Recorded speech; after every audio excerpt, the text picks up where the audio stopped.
Kuantan. Terima kasih Yang Berhormat Matang Pau. Kita ada satu plan tindakan menangani jerubu kebangsaan. Akan tetapi plan ini tidak diberi maklum kepada umum. Malah ahli parlimen pun tak dapat tengok plan tindakan jerubu kebangsaan ini. Hanya MKN bertanggungjawab terhadap menghadapi bencana seperti jerubu. Satu garis panduan dikeluarkan pada 24 hari bulan Jun, iaitu seminggu selepas bermulanya bencana, dan pada ketika itu IPU, Indeks Pencemaran Udara, mencatatkan 760 di Muar. Jadi Matang Pau, dan pada ketika itu juga website Jabatan Alam Sekitar down.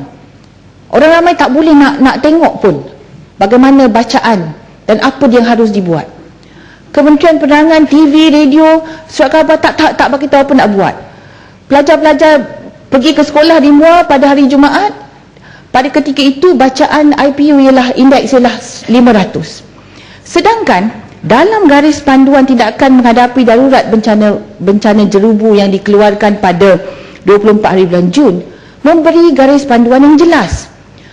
Kalau 100 apa dia, 200 apa nak buat, 300 sekolah tutup, jabatan-jabatan kritikal saja yang tak boleh tutup dan sebagainya. Tetapi itu semua tidak diikuti.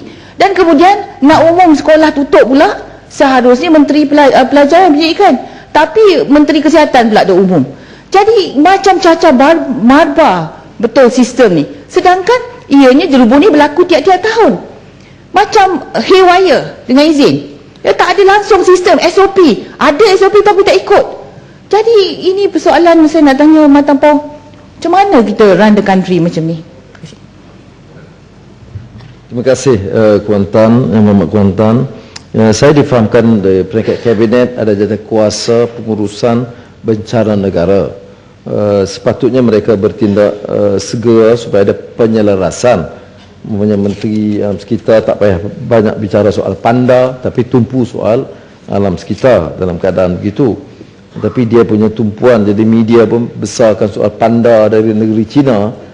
Bukan masalah ni, kadang kalau panda tu dibawa sekarang pun tak ada hidup dengan cuaca yang ada sekarang.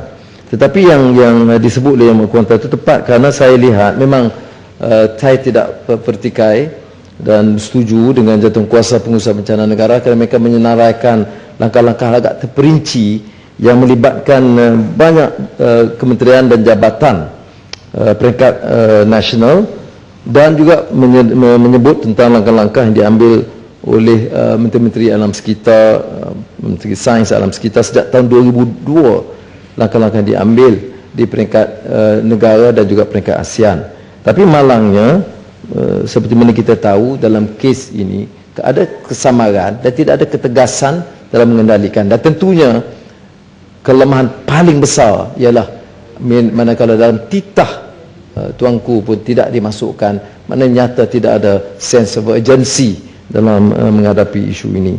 Jadi kita harap kerana ini menyentuh keselamatan, Pakatan Rakyat akan berikan kerjasama yang perlu menyokong langkah-langkah diambil oleh kerajaan segera untuk menangani masalah ini, kerana ini melibatkan masalah kesihatan dan keselamatan rakyat.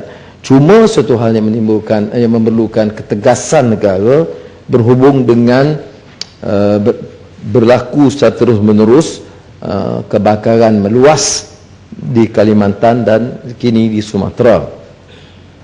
Walaupun Presiden Yudhoyono memberikan kenyataan, mohon maaf, tetapi ini bukan satu penyelesaian, kerana dia berlaku secara besar 97 sampai sekarang, walaupun tidak tiap tahun dalam kadar dan bahaya yang sama.